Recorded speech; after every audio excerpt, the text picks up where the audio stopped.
Shalom. Today, we gather as a community at a time of profound sorrow. It is Rosh Chodesh Adar, a month that our tradition teaches is meant to be one of joy. But how can we feel joy when our hearts are shattered? How can we welcome Adar, knowing that just this past week we laid to rest Shiri, Ariel, and Kfir Bibas, taken from us in the most cruel and unimaginable way. And yet, Adar also carries a message of resilience. In the story of Purim, we see that even in the darkest of times, our people have found the strength to resist, to persist, and to hold on to hope. This was a very difficult week in Israel.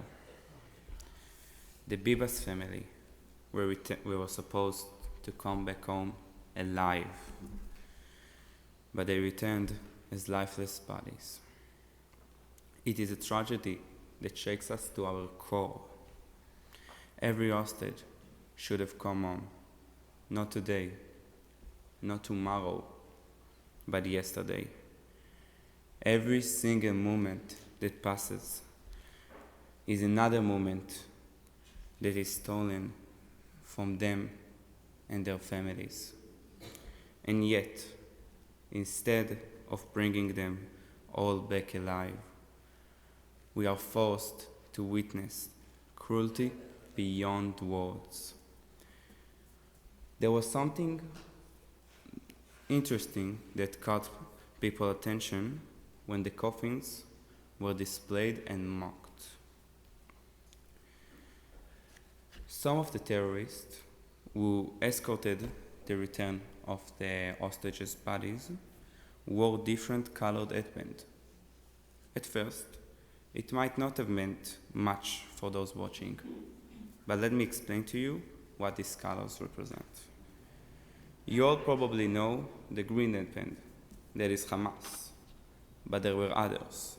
The black headband, that's ISIS. The red headband, that's the Palestinian Islamic Jihad. And the yellow headband is the Al-Aqsa Martyrs Brigades, affiliated with Abu Mazen. They did not wear these colors randomly. They were sending a message: we stand together. All these terror groups, some of which have pretended to be separate, openly demonstrated the unity. And that unity is aimed at us. So, in this dark time, we must ask ourselves, how do we respond? And the answer is clear. We stand together too. We must strengthen our unity, our resolve, and our commitment to each other as people. Because when we are united, no enemy can break us. Let us pray for the safe return of all of the hostages who are still waiting to come home. Let us not stop fighting for them, and let us to never forget that our strength comes from standing as one. On Wednesday morning, the funeral took place in Nir Oz. People from all across the country stood along the roads leading to the cemetery, holding flags and orange balloons, paying their final respects. Yarden Bibas, who survived 484 days in Hamas captivity, said his last goodbye to his family. Shiri, this is the closest I've been to you since October 7th, and I can't kiss you or hug you, and it breaks me. Please watch over me. Protect me from harm and protect me from myself. Keep me from sinking into the darkness. At the same time that the Bibas family's remains were returned, the body of Oded Lifshitz was also brought back. Oded lived in Kibbutz Nir Oz with his wife Yocheved, where they nurtured a cactus garden that thrived for 60 years. He also liked to play the piano, which was burned along with their home. 2 days ago, the remains of Itik Algarat, Ohadia Alomi, Tzachi Idan, and Shlomo Mansour were also returned to Israel. Tzachi Idan's story touched me deeply from day one. He was kidnapped from his home in Nachal Oz after terrorists broke in and murdered his 18-year-old daughter Maayan. In a live broadcast by Hamas, Tzachi, his wife Gali, and their children, 12-year-old Yael and 10-year-old Shachar, are seen huddled in a corner of their home, surrounded by terrorists. Tzachi sits hunched over, with a broken look in his eyes, his hands covered in Maayan's blood. When they took him, his daughter resisted, trying to stop them. To silence her, the terrorists promised that her father would return home alive. They didn't keep that promise. We hold our heads in our hands and ask, how do we rise from this? How do we heal? I keep coming back to something Or Levi, a hostage who was freed 2 weeks ago, said. Hope dies last. In the midst of all this grief, exactly 1 week ago, we watched 6 families reunited with their loved ones. This is our hope. If we lose our hope, they win. If we lose our hope, they get what they want. Today, we hold on to hope. Hope that unites us. Hope that demands their return for every hostage still waiting. And in this moment, as we speak of unimaginable suffering, we are honored to introduce someone who knows all too well what it means to face the depth of cruelty and still hold on to hope. Irene Kurtz is a survivor of the Holocaust. Born in 1928 in Warsaw, she saw her entire world torn apart when hatred and terror destroyed everything she knew. But she survived.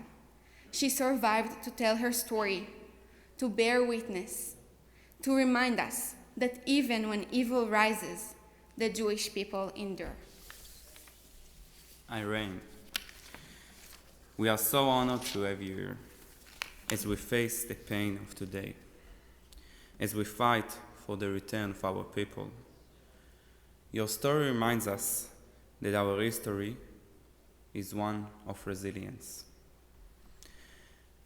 that the Jewish people do not surrender, that we mourn, but we rebuild, that we grieve, but we still find strength. And so, in this month of Adar, when we remember how our ancestors turned sorrow into joy, let us take your story and the stories of those who have lost, and let us carry them forward, not only in pain, but in resolve. Because as long as we stand together, we will never be defeated. May we see the day when all of our hostages return home. May we see the day that our people would know peace. And may we see the day when the message of Esther and Mordechai rings true again.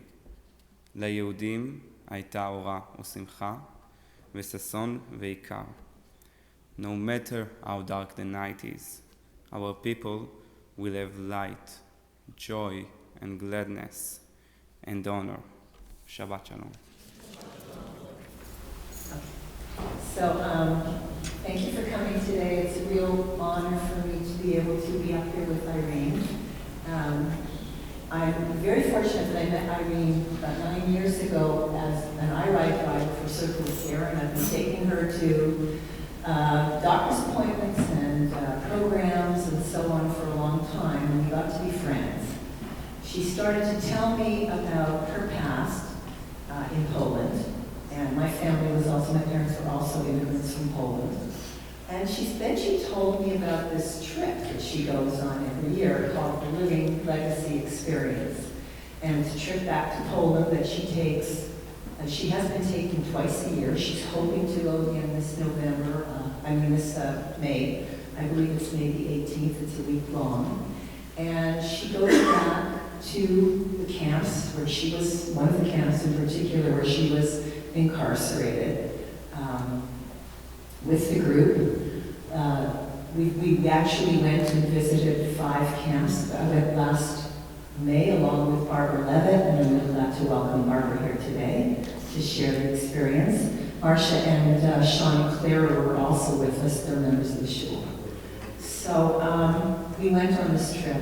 There were a lot of highs, there were a lot of lows, there was a lot of schnapps, and it's an unbelievable experience to stand in the shower room at my Bannock and have Irene tell you what her life was like there. It's very powerful, and certainly something that everyone needs to hear, especially our young people. So I will just kind of guide Irene through her story. Irene, if you want to tell us where and when you were born and what your life before the war was like first. So, 1939. You were born in 28. No, when the war started. Okay. Yeah.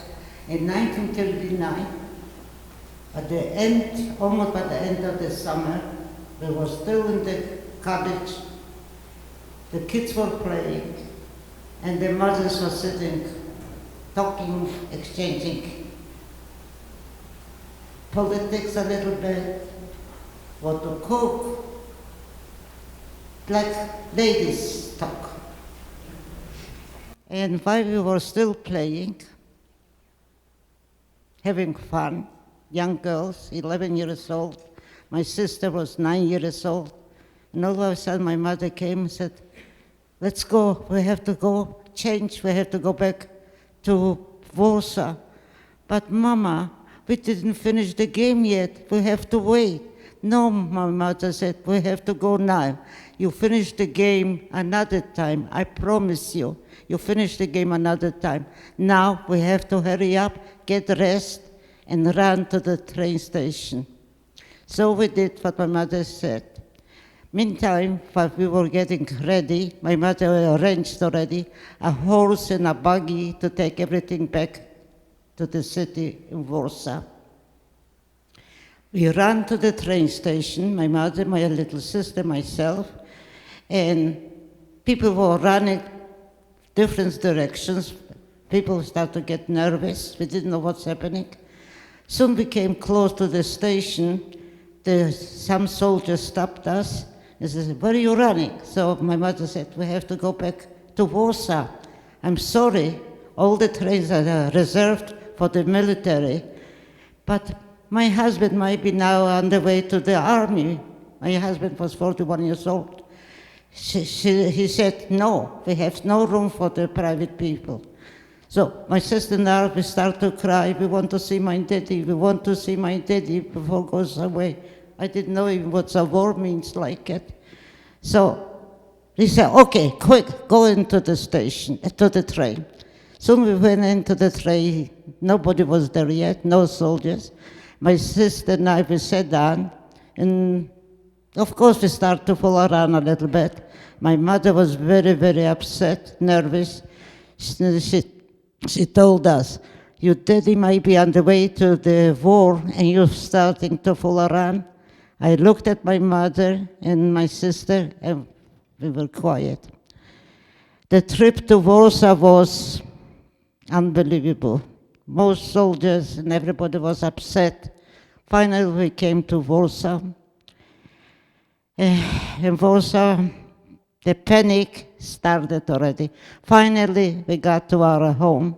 When we came, before we knew, the plane started to fly all over. The first bomb fell My father owned a store across where we used to live. The first bomb fell on our store, and we didn't know where to run. So my mother said she's going to take the girls, and my father should take the boys. I had two brothers. Tell how old they all were. Yeah. My sister was 9 years old.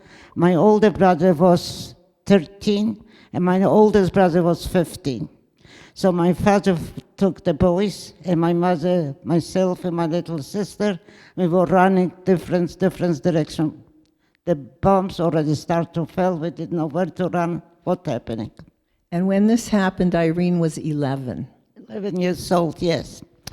Finally, we ran to one building. They wouldn't let us in. They said, it's already full, we cannot let you in. My mother begged them, let me in with the kids. No room. So we ran to another building. The other building was still available. We ran in. Soon we ran in, started to go on the stairs. We heard a huge noise.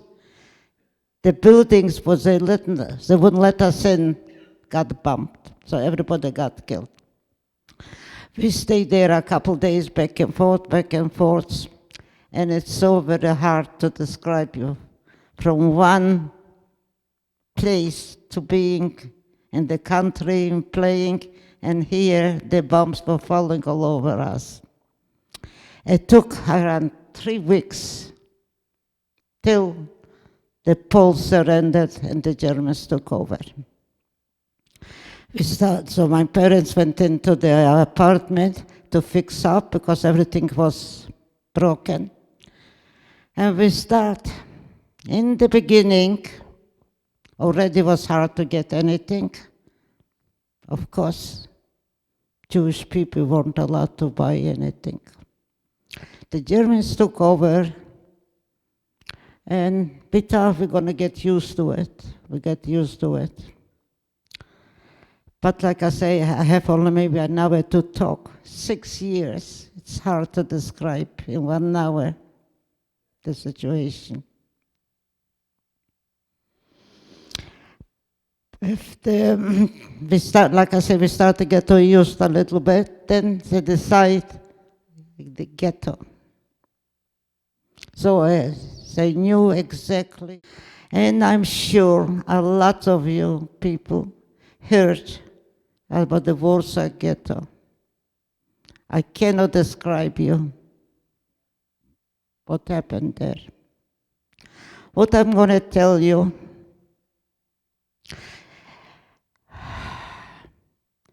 when they took my mother and my sister away. So actually what happened, we didn't get bread for a long, long time.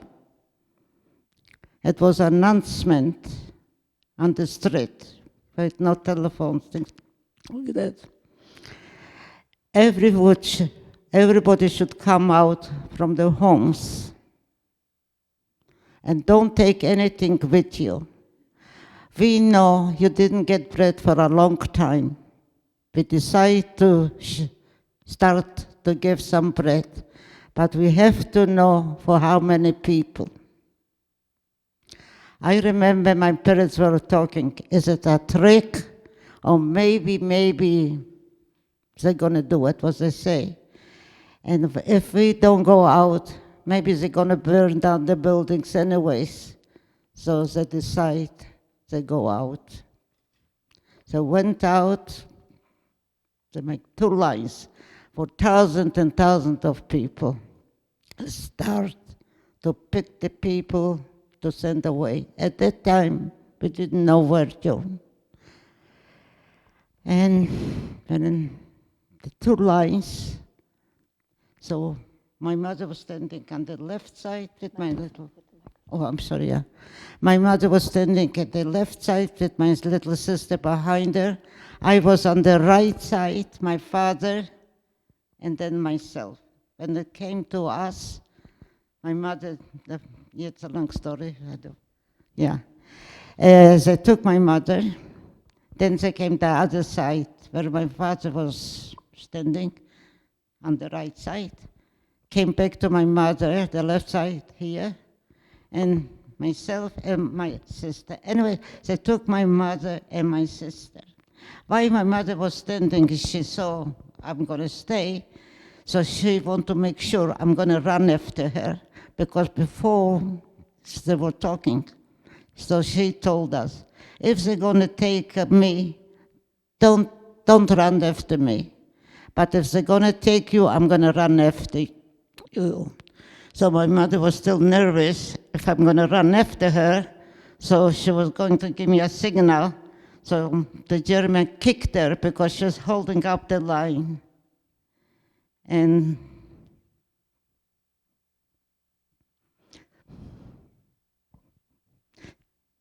this was the last time when I saw my mother, my sister. Tell them what happened with your mother with the papers. Do you remember that part? Say it again. The work papers. Your mother had work permit. Yeah, okay. While I was left with my father had made some working permit for him and for my mother. When he came back, this was before the selection, when he came back to the apartment and he said to my mother's name was Fegele, I have just 2 permits for you and for myself. So my mother said, what about the kids?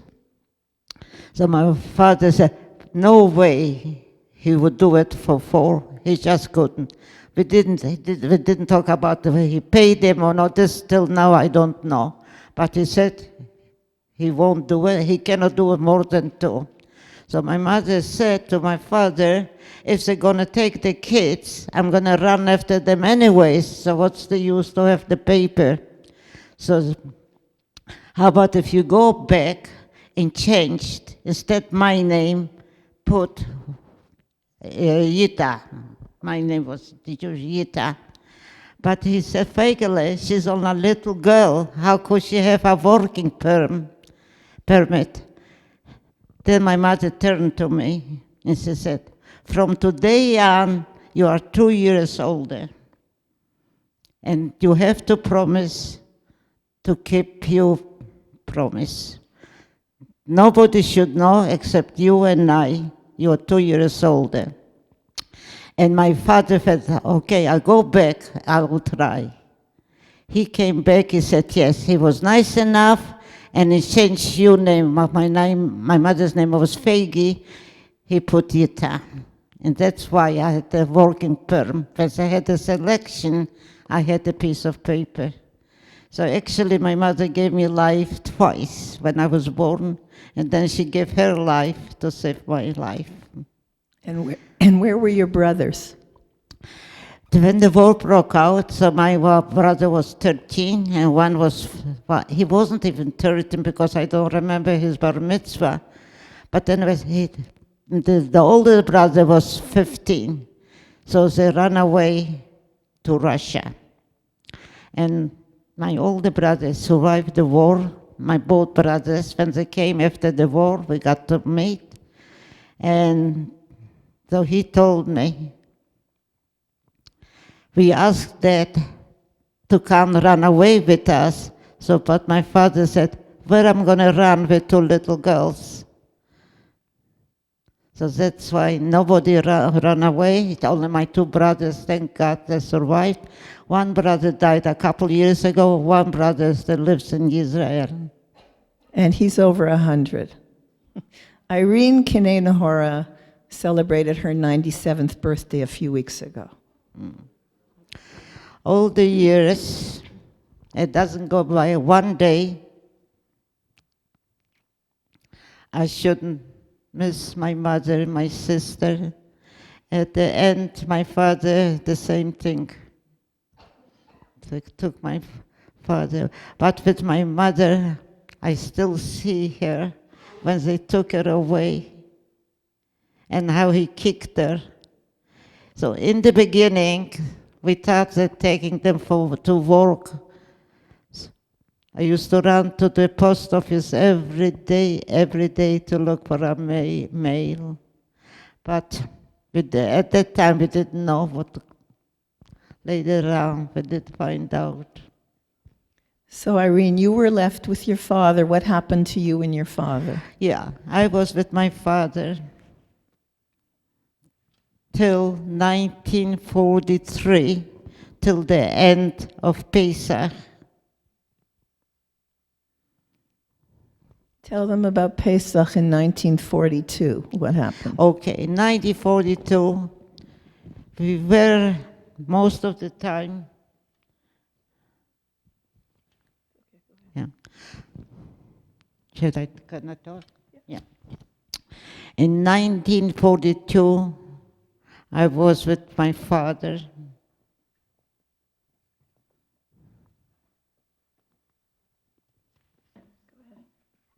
Yeah. And we were in the bunker. Most of the time, we stayed in the bunker, not just me, my father, and lots of people. In our apartment, we had this bunker to hide. One day, we all in the bunker. I remember exactly where I was.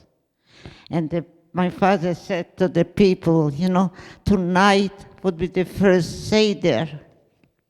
So the people start to say, oh, the first Seder. And my father said, what are we going to do about it? So he said, I'm going to go out, because in the bunker we had no windows, it was dark. We didn't know it's day or night, it was rainy, it was sunny. So while we were talking, my father said, maybe we should do the Seder. How are we going to do the Seder? We don't know what's happening with the Germans. So my father said, I'm going to go out and see what's going on. When I heard my father's going out from the bunker, I was already nervous. I said, but Daddy, the Germans. He said, I'm going to be very, very careful. I said, Dad, please be careful. And with a smile, he said to the other people, my little girl tells me to be careful. So he went out from the bunker to see what's going on the street. He comes back and he says, it's a beautiful, beautiful day, and we don't see no Germans, and people are walking, so it means the Germans are not around.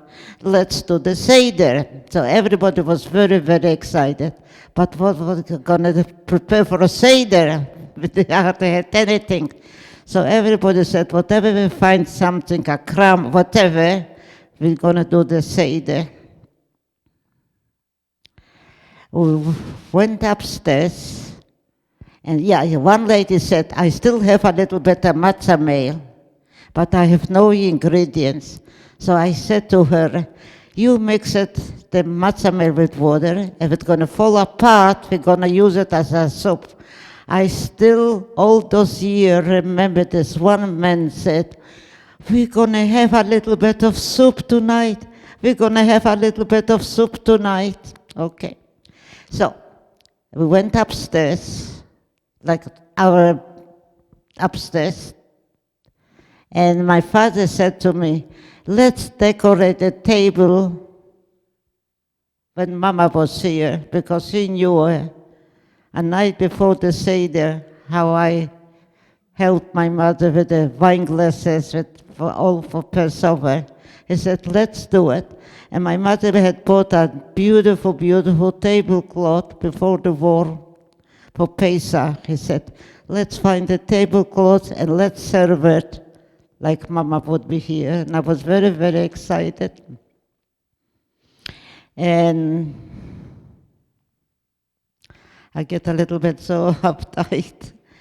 Okay, I started to take out the wine glasses. This was my favorite thing to do before the Seder. And one glass fell, and I tried to pick it up, but I cut my finger, so I ran to rinse out the blood. And then my father stops me, wait. I said to my father, but the blood is running, Daddy. He said, wait. He brings a glass, puts a glass of water, and he said, now put the finger in the water. So it came red. He said, see, you brought us some wine. So put the glass with the blood water on the table. He was very, very excited. And then everybody brought anything, a piece of, no matzah, but a piece of potato, whatever. And we set the table for Passover. The table looked beautiful with all the dishes, with not so much food, but the dishes were all beautiful. Finally, one lady found a piece of candle, so she pitched the Shabbat candles. The table was beautiful. So everybody sat down and we started to do the Seder. My father takes the Aguda, starts to daven, and everybody follows. A second page, the third page, he opens the page, he gets up from the table, starts to dance around.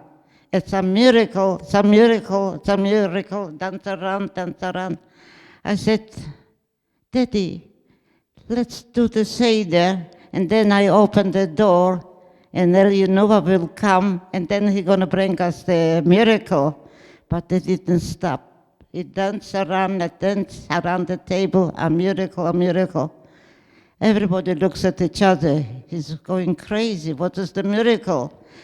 And I got panicky because that's what I adored my father. And I grabbed him. I said, Daddy, please, let's finish the Seder. I'm scared. You're scaring me. I just grabbed him like that. So he opens the Gouda, shows me. He finds a piece of matzah. So he says, see, now we have the wine, the blood wine, and we have a matzah. We have a real Seder. That was 1942. 1943 was already a complete difference. No. 1943 was already complete difference. Was complete. The Germans, they were all over, everywhere. And usually we used to have lots of people in our apartment. But before when Pesach, we knew the Germans gonna attack us more. So everybody find some place to go and a hall, wherever. So I was just with my father. My father wants to do the Seder, and the German is all over. We cannot put on the light. I said, Daddy, we cannot do it because we cannot put the light on. He said, no, we're gonna do it. I'm going to cover up the window. He took a blanket and found a few nails with a hammer. He went on the ledge to cover the window. I still remember holding the nails to hand it over so he can cover up the window. At the end, when he covered the window, he puts on the light. He puts on the light. He says, see, now we can do the Seder. We sat down at the table. It was complete nothing, complete nothing, an empty table. And I started to do the Seder. When they came, like every night, we eat chumetz or matzah, rak laila zeh, rak matzah. Then I said to my father, but Daddy, we don't have chumetz, or we don't have matzah, we don't have anything. That was the first time when I said we don't have any food, because my father stands up. I still remember where I was sitting with my father, nobody else, the two of us. And he hugs me. He says, maybe please God, next year we're going to have a real Seder. We went up from the table. And that's how it was. The next day, a couple days later, people started to show up. All of a sudden, the Germans, they were so busy with the uprising, they didn't come where we was living. So remember, this is April of 43, and the uprising has started on Pesach, and she's still in the ghetto. Yeah, we're still on the ghetto. And people started to come. at least to sit, to talk, be together. Why the people were sitting, I still remember sitting them at the table, the people. We hear a knock at the door. So my father, he opens the door, and two very young men came in. So they didn't look Jewish, so my father said to them, "What are you doing here? You're not Jewish."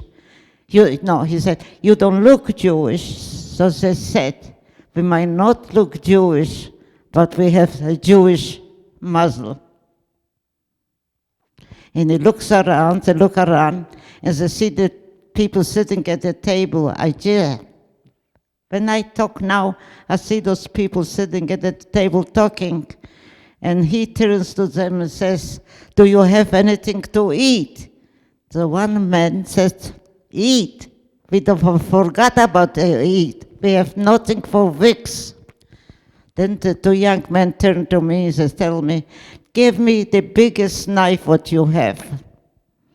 "Why would you want the biggest knife? Are you going to kill us? That's why you want the knife?" They said, "No. We're going to take the knife, we're going to go out, whatever we find, we're going to kill to bring you something to eat." I went to the drawer and picked up the knife, and I gave them, and they left. It took quite a while, they didn't show up. So those people that were sitting and talking, they said they were going to kill something, but meantime somebody killed them, they didn't show up. After a few hours they came, and they were carrying a piece of meat, and the blood was running all over. "Where did you get the meat? What is it?" They said, "We find a dead horse, so we cut up a piece, so you can cook it, and say you have something to eat." I took the piece of meat, the blood running, throw it to the sink, wash it, and what we're going to do now? We have to cook it, but if we have no wood to make a fire, how are we going to cook it? Like I say again, the man said, "Oh, no, we have already the meat, but we cannot cook it." I remind myself, and I said to my father, "Dad, Mom bought an electric." It was 3 pots together, and all the years, the war, we didn't cook it, we have nothing to cook. "Where is this pot?" My father started, he said, "Maybe in one cupboard." We went to the cupboard to find the electric pot. Now, after all the years, gonna work. I plugged in, I washed it, I plugged in, it's work. Another miracle, all miracles. That's why everybody died, 6 million with the miracles. And I washed the meat, maybe 10 times, till the blood stopped running. And I started to cook and cook and cook, taking a fork. And my father was pasting the floor, and he saw I'm trying, the meat is ready.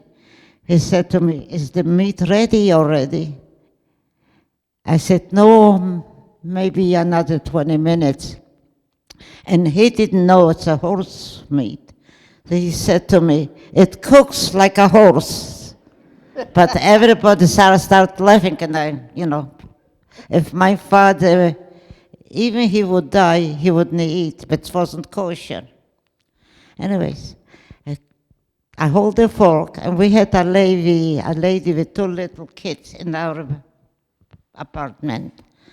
Her husband and my father were partners before the war, and of course they killed her husband. She was left with 2 little kids. So she had no place where to stay, so everybody who had no place to stay came to our place to stay. So when I was holding the fork, I see her name was Stella. But actually, she's in the book. If you get the book, I wrote a lot about her. She talked to my father.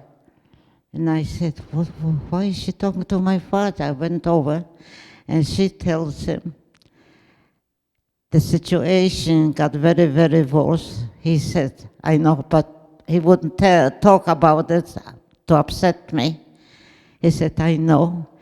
So she said, "We have a very, very huge bunker. It's very, very well known. I'm going to take the kids and go to the bunker, maybe for a few days, see what happened. So my father said to her, if I send my daughter with you, will you take care of her? So she said to my father, I promise you, I will take care of your daughter the same way I will take care of my kids. So he said, okay. I handed over the fork to my father. I said, Daddy, in 20 minutes, try it. Maybe you'll be able to eat it. I hugged him, and I went with the bunker. But I want to tell you, I never saw my father again. I still don't know. He ate a piece of meat or did not. What happened to him? Till now, I don't know exactly. Or they burnt out the building with the people, or they took them away. I don't know. So Irene, you were with Stella, and maybe we'll fast forward a little. Tell them how you got separated from Stella and what happened after that. Oh, yeah. When I was in the bunker with Stella with the two kids, after a few days, nobody should go through. But I saw the little kids. The bunker was beautiful arranged, but was no food. Most was young women and kids. The men were fighting for the uprising. Very little men, just women with kids. How those kids were crying, hungry, no diapers. After a few days I was there, I couldn't stand to watch the misery from those kids. I said to Stella, Stella, I would like to go out from here. But she said, I promise you, Father, I will take care of you. I said, you take care of me, but I can't stand the misery from the kids. She said, I'm sorry, I promise you, Father, I have to keep my promise. I said, okay. After another couple of days, she saw I was so unhappy. I miss my father till now. So yeah, after a few days, she said, you still want to go out? Yes, Stella, but you have to promise me, you be careful if you see something strange. Please come back. Yes, I promise. She opens the door. I go out from the bunker, but still in the basement, huge. The basement was like a whole street, beautiful, arranged, but no food. When I go out, in the basement, I tried to go out from couldn't find any opening to go out. I feel smoke. Okay, the basement, the bunker. I want to go back to the bunker to be with Stella at least. I couldn't find the place because, like I say, it was no way to find the place. Because for the Germans, if they look, they couldn't find a door. But I was standing just across in the bunker. It was one room, a huge room. It was a beautiful, sunny room. 3 little windows, but the windows were so high, I couldn't even touch them. That's how high. So I couldn't get out from the window. I was standing, the smoke came, and I covered my face. I didn't want to watch what's going to happen to me. And I started to cry. Then I hear the Stella calling me. And I said, yes, Stella, I'm here. She said, don't move, I'm coming out. She came out with the kids. And I said, Stella, look at the room here with the windows. Since we were already more people, she was a tall lady. We pushed her out from the window. Then I handed over the kids, and then they pulled me out from the basement. We went out, Like I say again, it was the most beautiful day. No people, couldn't recognize where we were. We lived around there, but it was all changed from the Germans. Where we were going to go, we didn't know, but we start to walk, the same thing. No Germans, no people. What happened with everybody, we didn't know. Then we stopped at one place where it was like bushes. We're standing there, and I said to Stella, Stella, maybe the war is over already. And she didn't already answer, because where she was standing, she could see the Germans. And when I was standing, I felt something touching me, but I was sure it's the bushes touching me. But I said to her, Stella, think the war is over? Like I said, she didn't say anything. And I turned my head. 2 Germans with the rifles off my shoulder. I just looked down, see it's a hole to jump in, but it wasn't, so I was standing. As I start, from where you coming and all this stuff, of course we wouldn't tell them. With the rifles on our head, walk. We walked, but not together. Stella was walking this side with the 2 kids, and I was walking here. I remember saying to her, Stella, I don't want to die. I'm too young to die. She didn't say anything, just the tears from running from her eyes. She knew what's going to happen with the 2 little kids. They walked us to the huge, tall building with the rifles. They checked, we don't have any ammunition on us. We didn't have any ammunition, yes. And on the left side was the Umschlag. Do you know what's the Umschlag? Did you hear about the Umschlag? It's the platform to the rail cars that they take them away in. In the book, if you read the book, you're going to find out lots of things. And I'm really surprised so many people kind of horror. Nobody heard about it. So before we run out of time, tell them about they took you to the Umschlag. Pardon? Before we run out of time, they took you to the Umschlag. They put you No, on the not train. yet. Yeah, okay. Okay, but we want to get on the train and get going here. Okay. So, Before we run out of time, Irene. okay. Then they start, this way.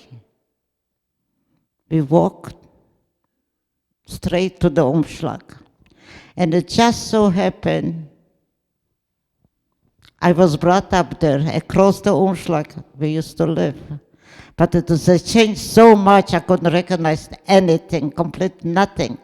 When we came close to the Umschlag, I hope never again nobody should see those things what I saw. Never. And we have to make sure, never again. The Umschlag was like a slaughterhouse place. Right away, when we came, Stella with the 2 kids, they took right away aside. They want to take away the 2 kids from her. Of course, she wouldn't let them. So I don't have to tell you what happened. They killed her with the kids. I was on this side. I didn't walk on my feet. They pushed us. Like you see, like the animals to the slaughter, they pushed them. That's how they pushed us. I felt I was in the air. And I wanted to go over to be with Stella. I want to die together. I couldn't move. I was in the air. And I saw what they did. Our part where I was walking, they throw out on those wagons. But some people on the Umschlag died. For many days, they just left them to die in the Umschlag. When they took us to those that pushed us in. And the situation there. Tell them what happened. You were obviously on the train then, and you went. They took you to. When we came on these wagons, I just remember this lady. She was standing across because we couldn't move, we couldn't walk, one on top of the other. She started to cry. She said, they're going to kill us, they're going to kill us, we're going to die, we're on the way to die. I was so upset, I was so hurt. And I started to sing. I said, don't ever say it's the last time. Sag nicht keimu aus den Geisten letzten Weg. Sag nicht keimu aus den Geisten letzten Weg. You understand? Oh, some do. Don't ever say it's the last time. Don't ever say it. It will come a time you're going to say, we are free. Don't say it. You need one? I have. Yeah. And, okay, thank you. I'm sorry. I cannot, no matter how much I will tell you, no matter how much.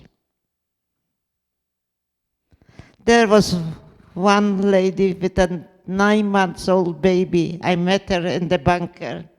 She was when I came on the wagon, she was there already. In the bunker, she was with her husband and mother and 9-month-old baby. When I saw her on the wagon, the first thing I said, so where is your husband? They killed him before they throw him in the wagons. The baby, the 9-month-old baby doesn't stop to cry, hungry, no diapers. She just couldn't stop him to stop crying. And I said, hand it over to me. I will hold a little bit the baby to She said, no. I couldn't even walk over. I said, I just hand it over to me, the baby button. Then she said to me, I think, what do you do? I feel I cannot watch the baby suffering anymore. I think I'm going to suffocate the baby. So she said to me, what do you think? What should I do? I said to her, maybe you're right. Why should the baby suffer more? For days, no diapers, hungry. Why should the baby suffer no more? She puts her hand on the baby's mouth till the baby stops crying. When the baby stopped crying, then she started to cry. She said, they just killed my husband and now I killed my baby. I said, tomorrow we know where we're going. Tomorrow we all gonna die. Let the baby rest. The night in those wagons, no matter how much I will describe you cannot describe. We didn't even have money. We didn't have even place to bend down. One was on top of the other one. How we survived that night, I don't even know. And nobody wanted to survive anyways. Was there one young girl, maybe 15, no, okay. And she didn't stop crying. I said already, the baby doesn't cry already. Stop crying. I said, I can't stand it anymore. Don't cry anymore. She said, I'm not crying because of myself. In the Umschlag, they just killed my father, my mother, my little brother. They wanted to take away my brother, so my parents wouldn't let them, so they killed them all. He was a doctor. Before, he gave me a killing pain. Yeah. A suicide pill, Yeah. cyanide He probably. said to me, before you go into the gas chamber, take the pill. Don't show them the satisfaction they killed you. Kill yourself. So in the wagon, she had the painkiller, the pain. Oh, I get already mixed up. The pill. I said, but you don't have no water. How are you going to swallow? My father told me to make it from the tears from your eyes. You make it wet, the pill. It will take a little longer, but it will do the trick. But I said, please don't do it here. You don't even have where you're going to lie down. We're going to step on you. Don't do it, please. So she said, okay, I'm going to listen to you. I said, I just lost everybody. I'm alone. You're alone. We're going to be together. We're going to take care of each other. And she said, okay. So, but when we came to Lublin, it was a different story. Thousands and thousands of people was lying there on the streets. With us, our group, people were killing themselves, people died from hunger, different people were lying like it was a cemetery. One German came out from his office, he said, the group from Warsaw, don't kill yourself. Tomorrow, we're going to take you all to work and we're going to go feed you with some bread. So we had no choice. We stayed overnight and lying on the streets beside the dead people, live people, everybody together. In the morning, they make the announcement. The group who came yesterday from Warsaw to make a line, and we're going to walk you to Majdanek. So we did. And half of the people didn't show up, or maybe half. But the people who showed up was the Germans with the rifles, and we walked. If you stop for 1 second, just stop. Right away, they took you aside, they killed you. Finally, after a few hours, we came to Majdanek. Okay, I'm just going to stop you there for a second because we are getting short of time, but as Irene has mentioned, she did go to Majdanek. She has many stories about Majdanek. She ended up also going to, what was the second one? Shostakovich? What was the second camp you went to? Yeah. Okay, so she was at three camps in Majdanek before the there. liberation. Yeah. But so about this group, what we're going. maybe you can end, because we're going to have to end in a minute, but maybe you can end with two happy stories. First of all, can you tell the story of what happened with the lady with your ring? It's a funny story. Oh, yeah, okay. And the wagon, yes. This is from Warsaw to Majdanek, yes. So what happened with the baby? In the morning, the baby started to cry. The 9-month-old baby was, the mother put the suffocate. The baby started to cry, but we need a little bit of water. So the wagon stopped some small villages. So the women were already waiting. They knew the transport coming from Warsaw. They came to the little opening and they said, give me your zloto. Zloto means gold. Okay, so these were the women of the village that they were going through. They knew they were bringing them through, and they were asking the Jewish prisoners for their money, for their jewelry. Whatever, yes. And I had a little ring. I don't know if it was gold or not. And I went to this little opening. I said, please bring me some water. She said, give me your zloto means gold. Gold, give me your gold. I tried to show her the ring, bring me the water, I'll give you the ring. So she starts to argue with me. She says, no, give me first the ring, then I bring you the water. And I said, no, because I knew, I said, I need a little, and I speak Polish. I spoke Polish to her. I need a little water for the baby. I tell her, the baby, just give me the ring. I said, no. I tried, like I said, I tried to take it out, teased her, said, see, you want the ring? I hold it. You want? Yes, bring me water.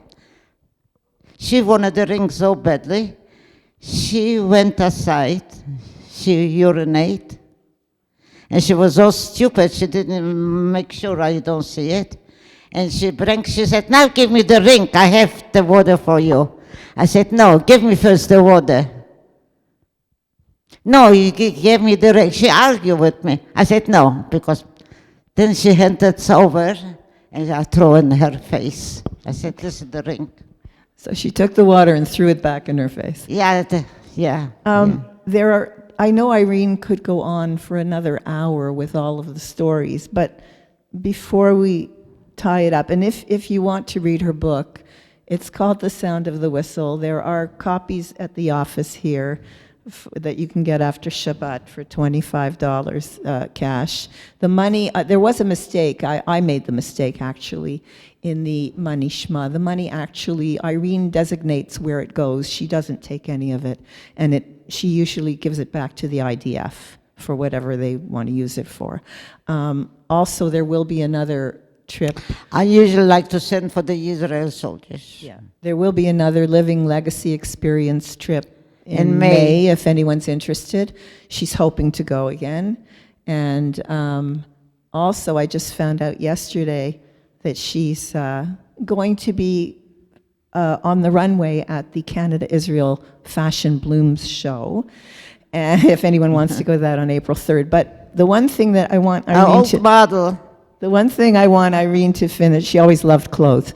The one thing I want her to finish off with is, do you remember at the beginning she talked about how her mother said, you can't finish the game now, you can't finish the game. Oh, should I just say? So last summer, she was given the honor of throwing out the first ball at the Blue Jays game. And some of you may have seen, there was a video that went viral on it. And I asked Irene, we were talking about it, and she said she wasn't feeling right that day, and she's going to tell you why she wasn't feeling right and what happened. Go ahead. Okay. When the war broke out, I was still in the country to play the game, and my mother said, no time now, and next time you finish the game. So when I did the ball, and I was very excited about it, and I thought it couldn't be better and a better time like now when it happened.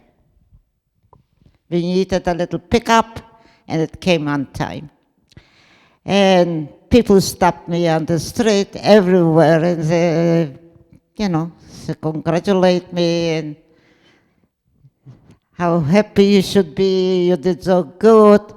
But I said to them, I don't feel anything. I don't know what's wrong with me, but I cannot be happy. I'm not unhappy. There's something wrong with me. One evening, my son phones me up. He says, Mom, I just got a few phone calls from Europe. My friends are in Europe, and they watched the game, and they phoned me, and we talked. And my son says to me, Mom, you should be really proud of you. I said to him, I don't know what's wrong with me. I don't feel nothing. I feel I have a lump in my stomach. The same night when I spoke with my son, I thought to myself, I'm really sick. What's wrong with me? So next day, I'm going to phone up and make an appointment to the doctor, see what's wrong with me. What do I have in my stomach? I feel I have a lump in my stomach. I fall asleep. I'm again the 11-year-old girl playing ball. My mother shows up. And she said, I promised you, you're going to finish the game. Now you finish the game. I wake up. I feel normal again. I have no lump in my stomach. So my mother helped me. She promised I'll finish the game, and I did finish the game. So Irene, what message do you have to give everyone here and everyone who's watching online? what I want to say to people, don't take for granted anything. We have to fight step by step. Israel is our only hope. God forbid something to Israel, we don't want another Holocaust. And this would be, God forbid, worse than Hitler. And we all know it. So don't take for granted. We have to fight every step of the way. Israel is our home. And we have to make sure Israel belongs to us. And especially the young people. Do everything in your power. Don't say somebody else will do it.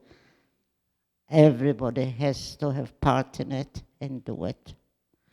And I wish we all be successful, and we don't want any wars for nobody. We should all be able to live in peace. Everybody has the same right. Everybody is born the same way, and everybody is the same right for life. And let's keep it that way. And I wish you Shabbat Shalom, all health and happiness. The main important thing, peace. Peace in Israel and the whole world. And this is my message to you. And it would be nice if you read the book. After the book, you will know what to ask me. Because 1 hour, 6 years, how much can you talk in 1 hour? How many questions can you ask? You can ask her questions at Kiddush. Yes. And I really appreciate the opportunity to be able to talk to such beautiful people on Shabbat. So, Shabbat you, Irene. Shalom. Sholem, sholem, sholem.